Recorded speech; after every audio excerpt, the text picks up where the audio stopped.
Hello friends. दोस्तों, आज हम लॉ गेट के लिए एक कॉन्स्टिट्यूशनल केस डिस्कस करेंगे। ये केस है अपना नवाज शरीफ और वर्सेस प्रेसिडेंट ऑफ पाकिस्तान। इसको हम डिस्कस करेंगे। ये बहुत ही इंपॉर्टेंट केस है। इसके सवालात आते हैं, हम उस सवालात को भी लॉ गेट के हवाले से डिस्कस करेंगे। लेकिन उससे पहले हम आपसे गुजारिश करते हैं कि हमारे इस चैनल को आप सब्सक्राइब करें और अपने दोस्तों के साथ शेयर करें और कमेंट करें। चलते हैं हम अपने स्लाइड पे।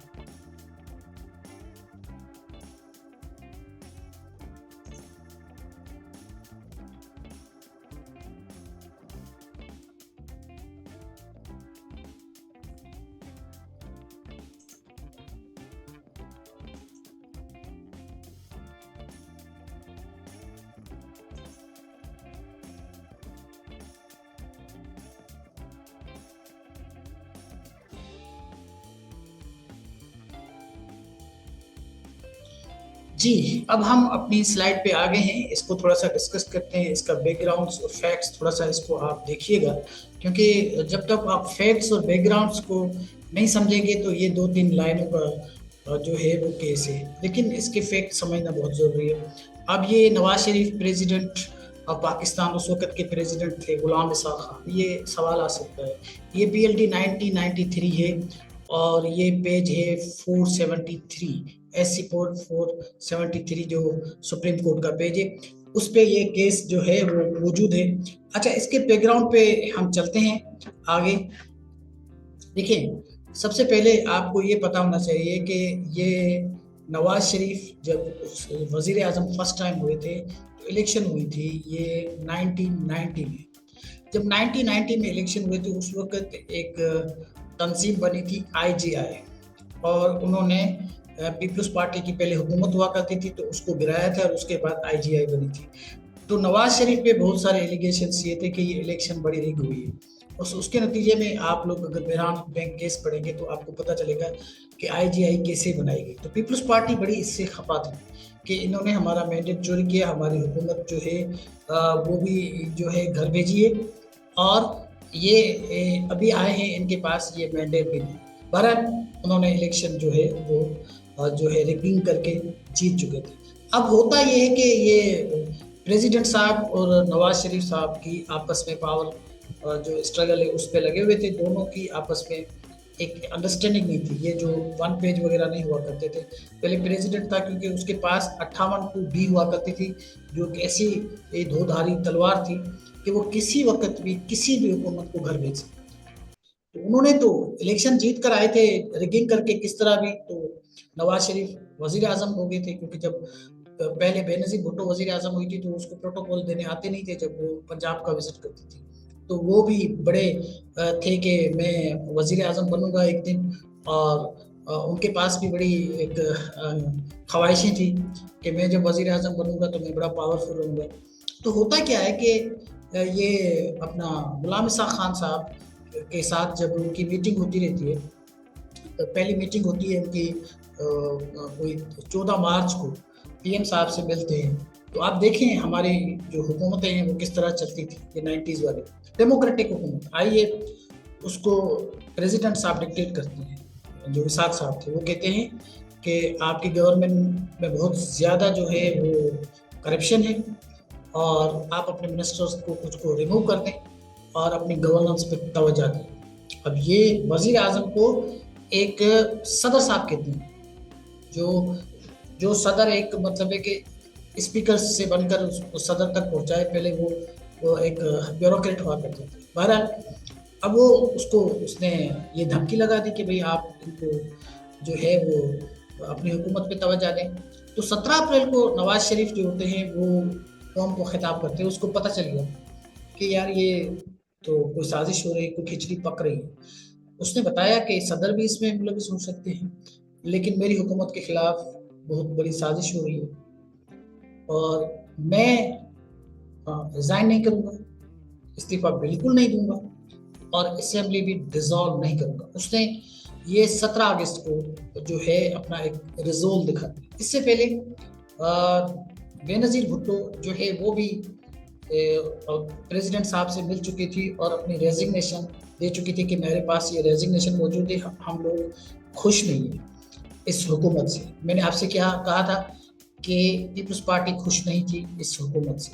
तो अब क्या होता है, 18 अप्रैल 1993 90 में इलेक्शन होती है और 18 अप्रैल 1993 प्रेसिडेंट गुलाम ईसा खान असेंबली को डिसॉल्व कर अंडर आर्टिकल ये जो 58(2)(b) जो है वो उनको अख्तियार देता है।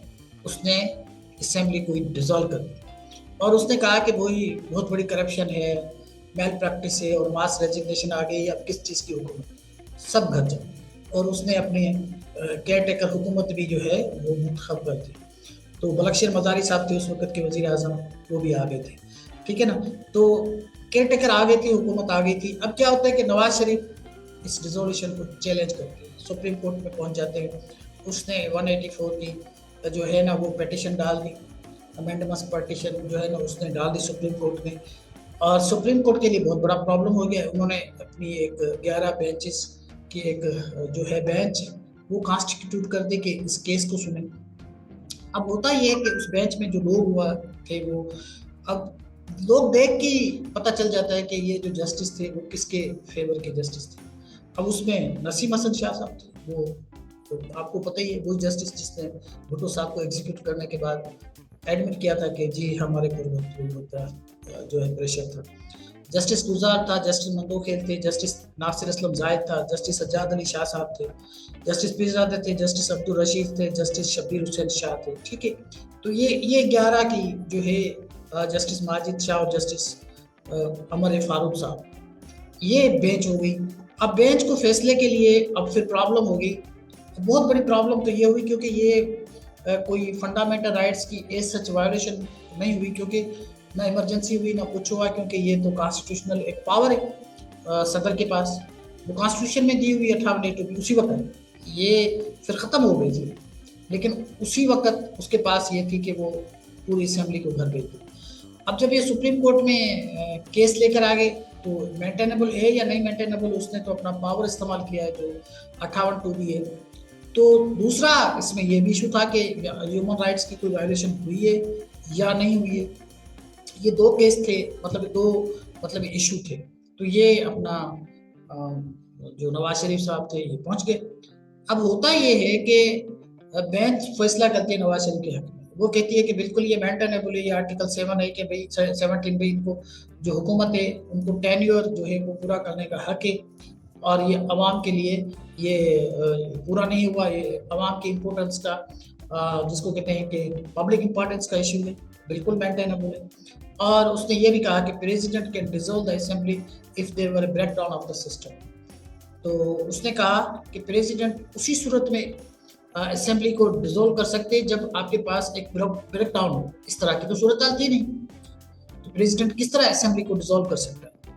हुकूमत हो गई आपकी रेस्टोर।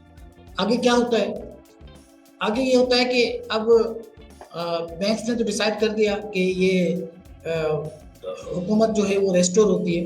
अब डिसेंटिंग नोट भी बड़ा शानदार आता है। वो किसका आता है, वो सज्जाद अली शाह के साथ आता है, सज्जाद अली शाह साहब को देते हैं। सज्जाद अली शाह आपको पता है नवाज शरीफ के साथ नहीं लिखती, नवाज शरीफ ने उनको सुप्रीम कोर्ट से भी निकाल दिया था।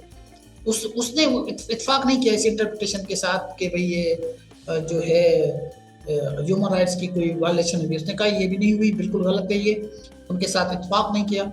और उसने कहा कि ये तो पावर है अपना प्रेसिडेंट साहब के पास कि वो कभी भी अगर देखता है कि हालात जो है ना वो ब्रेकडाउन की तरफ जा रहे हैं, हुकूमत नहीं चल रही, करप्शन है, तो असेंबली को डिसॉल्व कर सकते हैं। और इतनी मास रेजिग्नेशन आ गई है तो अब किस तरह की हुकूमत तो ख़त्म हो चुकी है। तो बहरहाल उसने ये डिसेंटिंग नोट लिखा जो इख्तलाफ किया। 10 लोगों ने नवाज शरीफ की हुकूमत को है वो रिस्टोर किया। अब सवाल आपके पास जो लॉ गेट है उनके लिए आ सकते हैं, आपको याद रखनी चाहिए। आपको पिटीशन का नाम याद होना चाहिए, मैंडेमस पिटीशन थी जो नवाज शरीफ ने दायर की। बेंचेस में डिसेंटिंग नोट किसने लिखा, कौन सा जज था उस वक्त, सुप्रीम कोर्ट का जज कौन था, जो अपना चीफ जस्टिस कौन था, नसीम हसन शाह। और उस वक्त के ये अपना सदर का नाम क्या था, तो आपको याद होना चाहिए उस वक्त के सदर जो थे वो गुलाम ईसा खान थे। इसके अलावा आपके पास इसका जो रेफरेंस है आपके इन पूरे अपना केस का वो आपको याद होना चाहिए। ये PLD 93 है, ये SC 473 है, ठीक है। ये आपको नंबर भी याद होना चाहिए। ये आपके MCQs में इस तरह के सवालात आ सकते हैं, ठीक है ना। डिसेंडिंग नोट किसने लिखा, इस तरह का भी सवाल आ सकता है। उसमें क्या था, वो भी सवाल आ सकता है। तो ये सारे चीज़ें इसमें मौजूद है, आप इसको देखिए, क्योंकि आपका पेपर अब कुछ दिनों की बात है, पेपर होगा इंशाल्लाह। और आप, मुझे उम्मीद है कि आप पेपर अच्छा देंगे, और मुझे ये भी उम्मीद है कि आप मेरे जो चैनल्स में बहुत सारा जो मटेरियल है वो लॉगिन के हवाले से अवेलेबल है, और मेरी वेबसाइट पे भी अवेलेबल है। आप उसको देखते होंगे और उसको फॉलो भी करते होंगे। बहुत शुक्रिया।